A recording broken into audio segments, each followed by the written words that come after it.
عورت کے دل کے اندر جو جھانک کر اس کا ہر خواب دیکھ سکے وہی اس کا اصل حقدار ہوتا ہے۔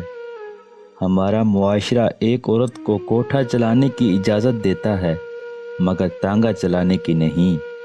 جہاں پر عورت کا شوہر موجود نہ ہو وہاں عورت کا مرد بن کر جینا بہترین خوبی ہے۔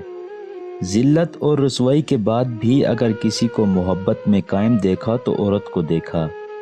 اپنے وجود پر ایک نگاہ پھر سے ڈالو، عورت کی ہمت و حوصلے کو جان جاؤ گے جس نے تمہیں اپنے وجود سے وجود بخشا۔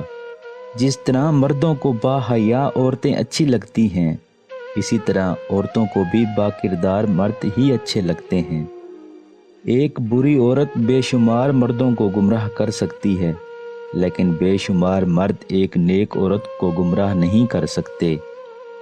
ضرورتوں اور خواہشوں میں بس اتنا فرق ہوتا ہے کہ ضرورتیں تو پوری ہو ہی جاتی ہیں مگر خواہشیں بادشاہوں کی بھی پوری نہیں ہوتی۔